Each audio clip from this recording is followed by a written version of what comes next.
Am I the a-hole for breaking up with my girlfriend after she rejected my proposal twice? Sierra and I, both 29, have been dating for 4 years. I absolutely love her and felt like she was my soulmate. I knew I wanted to propose 2 years into dating, but I decided to wait 1 more year so that I could get in a better situation financially. Last year, I proposed. It was a private proposal on the beach where we went on our first date. She looked at me and said, "I want to marry you, but not right now." She said she wasn't in the right space personally to get engaged and to give her some time. That stung, but I was okay with it. After all, I put off proposing so I can be in a good position. It's only fair I give her the chance. It's been a year since then and I decided to propose again. This time, I asked our friends to help me set it up because I wanted to do something nicer. We orchestrated a nice dinner and a proposal in front of a nice fountain in the city's botanical garden. Everything was ready. Dinner went great and we went to the fountain.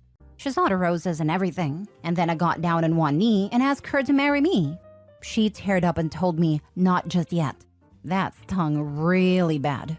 I knew I wanted her in my life forever, but this is the second time she turned me down. I asked her why, and she told me the same thing as last year. I asked her if someone was holding her back, maybe family or friend, and she just said, "I just want to make sure that this will work."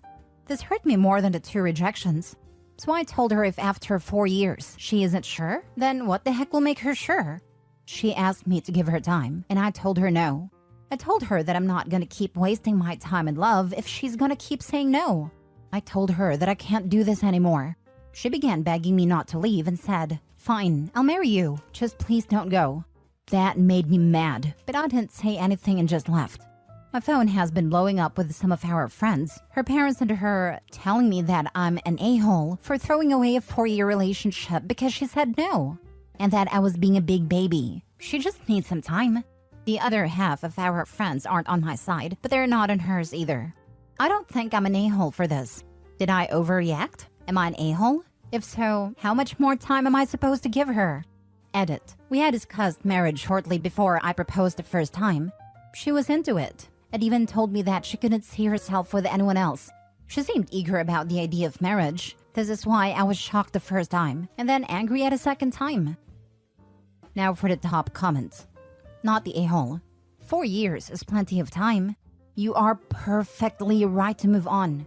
She cannot expect you to wait for her forever. She hasn't even given you a legitimate excuse as to why she can't. She's waiting for something better. I've seen it. This. She should have said why after the first refusal, but she didn't really give anything firm, leading to the second fiasco. Put the shoe on the other foot. Let's say she was the one wanting to get married and he was dragging his feet. They're 29. Everyone would be saying, "Dude, she's 29 and she can't wait forever. Propose or break up already." He did the right thing on a perfect timeline, age-wise. She lost out for whatever her reason. Anyone who gives him grief for walking away is the a-hole. He put himself out there and got rejected. I hope he walks away for good because the "fine, I'll marry you" is BS and should never be accepted. I hope he deserves to be someone's first choice. Definitely not the a-hole. The "fine, I'll marry you" is actually what really takes it over the edge for me. Because that tells me that she knows she's stringing him along. And the reason is, she's seeing if she can land someone better. Otherwise, why cave suddenly? If she needs more time genuinely and sincerely, then she'd stick by her guns and say, "This hurts." But yeah, I can see why you'd want to move on. Our timelines aren't matching up. But instead, her reaction is like, "I have a thing, but I was hoping for someone better. Now I'm going to lose the thing. Oh no!" Not the a-hole. You've spent enough time waiting. Move on. You'll be okay. And good job understanding that you can't wait forever. Not the a-hole. You read it right. If someone says no, and only when you show a willingness to walk away says, "Fine, I'll do it," that is not the one you want to have say yes. Heal up and move on. You were never quite what you wished she saw you as. Oh, and learn the lesson. Do not do a public proposal. Not after getting rejected once, not even if it's the first time. Not unless you talked about it in advance and you know she's going to say yes. The second proposal wasn't public. Our friends helped us set it up, but it was just her and I. I never liked the idea of public proposals, as I wouldn't want someone to say no and have everyone stare at me after. It sounds like you had the appropriate attitude toward both marriage and proposals. It's maybe an unpopular take, but I feel like if you don't know after 2 years that you want to marry someone, you're not going to ever want to marry them. Sometimes people acquiesce when push comes to shove, but that's not a path to happiness for either party. There's nothing stopping anyone from having a long engagement, so her saying straight up no a year apart really shows where she stands. Good for you holding loyal to yourself and not falling victim to the sunk cost fallacy. You definitely made a right call for your long-term happiness. Not the a-hole, and cheers to you, mate. Not the a-hole. If she wants to get married, she'd get engaged and have a long engagement. People do it all the time. I was in the no kids not getting married category. The second I started talking to my now husband, I knew he was different, and it'd been my life forever. In my mind, it was life partners. Then I got pregnant shortly after. Then 4 years in, he proposed. I was shocked. Then we didn't get married until 3 years later. It sounds like you're ready to settle down and she's not. It's painful, but you guys can love each other and not be in love. Next story. Am I the a-hole for rejecting my boyfriend's proposal because I'd lose my health insurance and alimony? I, 44 female, divorced my ex-husband, 47 male, 2 years ago and have been dating my boyfriend, 45 male since. No cheating. My ex and I were fighting a lot, but the divorce was less litigious than expected. My ex-husband James and I were married for 21 years. And in the state of Massachusetts, I, as his ex-spouse, was able to stay on his group health insurance. In addition, the judge ordered that since I stayed home to raise our 4 kids, 21 male, 19 female, 18 male, and 16 male, that I get alimony for life or until only I, not my ex, remarried. In terms of health insurance, I'd lose it if either James or I remarried. However, James has been very open about the fact that he hates the idea of marriage or marrying again, even more than he hates me still be covered under his health insurance policy. His exact words were, "Well, lucky for you, it's not emotionally or financially cost-effective for me to marry, just to get you off my health insurance." For the entire length of our marriage, part of the reason I didn't work is because my ex is a doctor. And after doing calculations, we realized I'd never make enough to even get close to covering the child care costs for 4 kids. I checked and saw that if I had continued my administrative job, I'd be making $17 an hour today. I have no chance of making even that now. My boyfriend and I are very much in love. In many ways, I wish I'd met him first. He's empathetic, and unlike my ex, he values work-life balance instead of running between private practice and a psych ward at a county hospital to work 24/7. However, my boyfriend and I don't live together, and besides small presents to each other, we pay for ourselves. Things were good, but my boyfriend changed after I had a pregnancy scare. He said that if I get pregnant again, he wants us to be living under one roof and not like 2 divorced parents. So he proposed. I was upset, but I had to turn it down because, love aside, this was my health insurance, and only source of income on the line. I didn't understand why my boyfriend was so upset and didn't understand. He is a case manager at a nonprofit and would be living on half the income I'm currently living on. If we take out child support, and that is bound to create tension on both sides. Am I the a-hole? Just want to add, we cannot move in together either, as the archaic family court laws would see that and assume that my boyfriend and I would be sharing finances, or I would be in some supported by my boyfriend by the fact of us moving in together. If I could move in together with him and not lose my benefits, we'd be doing so. I'm not trying to be a prick with this question, but what do you do all day? What are your future plans for when kids are out of the house? There's just way too much instability for my liking in this situation. My anxiety to rely on an unsustainable income would be through the roof, but you are not me. However, I would look for work for yourself, or else the burden would fall on your children to take care of you if something happens to your ex. Do you want that? In Massachusetts, she also gets a cut of his retirement funds. Since he's a doctor, she's likely all set. Jesus, don't get married in Massachusetts, I guess.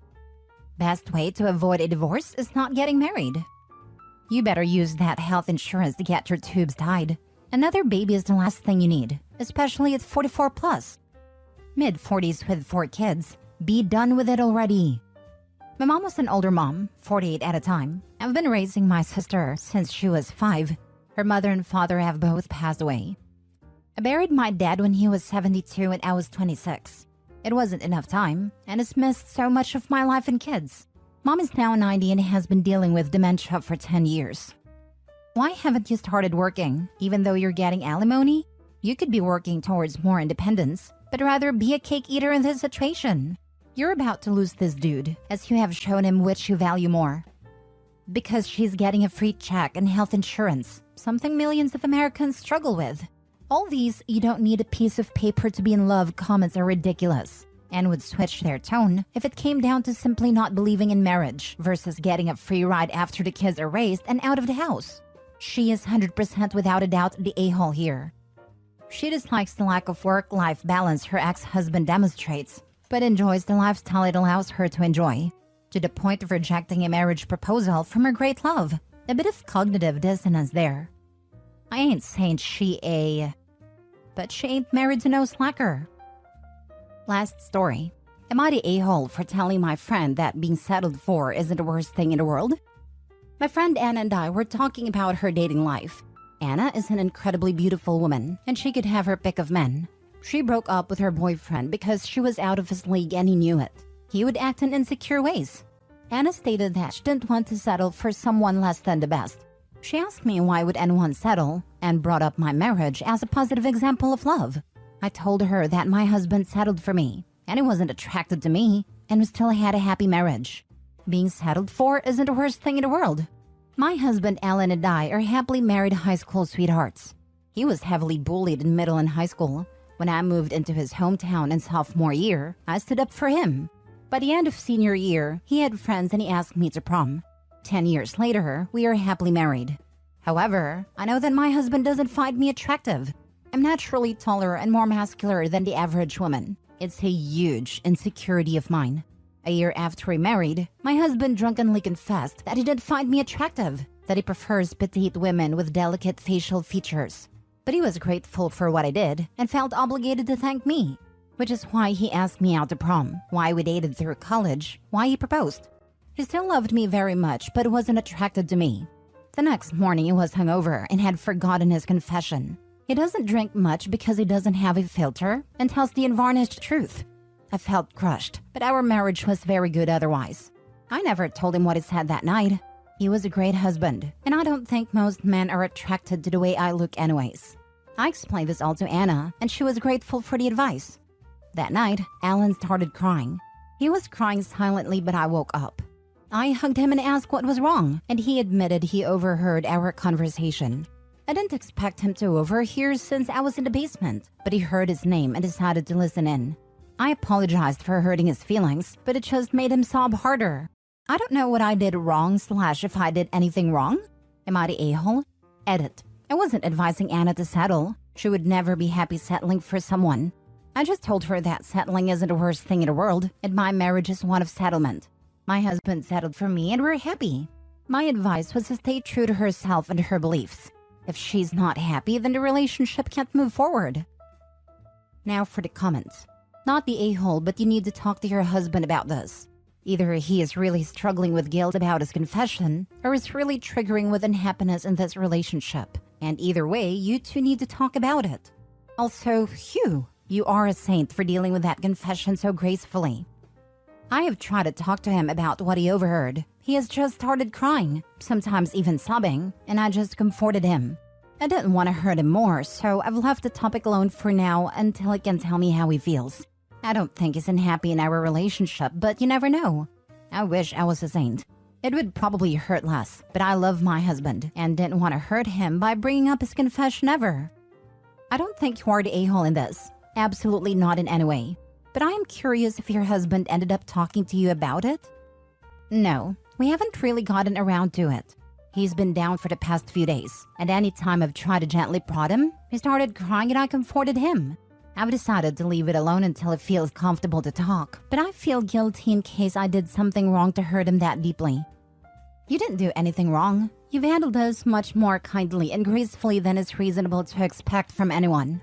What he's going through right now is 100% about his feelings, and nothing to do with anything you've done wrong. He may finally be processing what it means to both of you, for him to have felt that way, communicated it, then forgotten and lived with a secret that wasn't actually secret. There's probably sadness, grief for what could have been in a few different directions, guilt, shame, unworthiness of the love you offer. All sorts of feelings would be swirling. I saw in another comment that you plan to bring it up with him tomorrow. I would suggest that you actually give him notice tomorrow and ask him to set a time to discuss it so he can gather his thoughts. You could say something like, I've noticed you're struggling and you're resisting talking about this, but we need to talk it through. Whatever you're feeling about it, I want to know and I want to work through, whatever it means for us. I've shown you that I'll still love you and be there for you since hearing it. Please be there for me and tell me what's happening for you. It doesn't have to be now, but we need to talk about it. Do you want to talk now or on Saturday afternoon, or whatever would be a suitable time that gives him a few days to think things through / gather his thoughts? Then when you've set a time, drop it fully until then. Go about your days. Don't try to comfort or discuss it unless he brings it up. Just let him process how he needs to. If he can't talk about it, you need to get into couples therapy with individual sessions first, so he can get it all out without fears of hurting you more with poorly chosen words. Not the a-hole, but honestly, you deserve better than this. It's your call if you accept it, which you clearly have until now. But you're a beautiful soul, and someone out there would find you incredibly attractive. There are 8 billion of us. You're someone's cup of tea. Maybe it doesn't matter that much to you, but it isn't impossible. And you do deserve to feel desired and attractive.